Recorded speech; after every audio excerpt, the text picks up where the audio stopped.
बातमी मुंबईतून। मुंबईतल्या फिश मार्केटमध्ये नोटाबंदीचा मोठा परिणाम दिसून येतोय। आधी 2 कॅरेट मासे 4 तासात विकले जात होते, तेच 2 कॅरेट मासे आता 3 दिवस वाट पाहून देखील विकले जात नाहीयेत।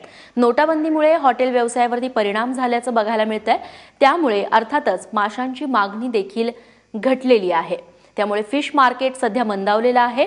मासे विक्री करणाऱ्यांच्या उत्पन्नात देखील याच्यामुळे थोडी नाही तर तब्बल 60 ते 70% घट झाली आहे।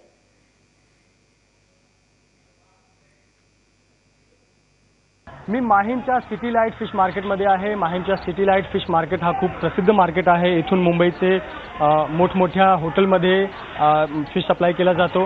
दररोजची आमदनी हजारोमध्ये होत होती, पण नोटबंदीनंतर आमदनी कमी झालेली आहे। आपल्या सोबत जयवंती जी आहे, त्यांच्याशी आपण बोलूया।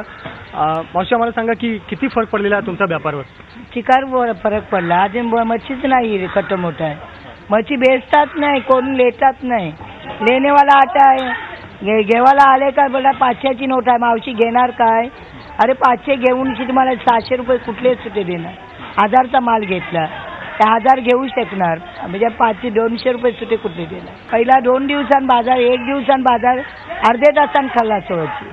आता 3 दिवस लागतात, ते मच्छीच खतम नाही होत। ऐसा परीत आहे मच्छी, बरं डालताय। पैसे द्यायलाच नाही, ते कुठून देणार?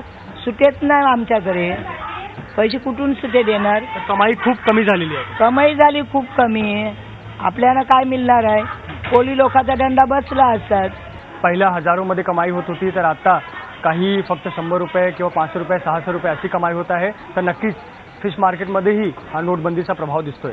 कॅमेरामॅन कृष्णा खापरेचा मृत्युंजय सिंग, एबीपी माझा, मुंबई।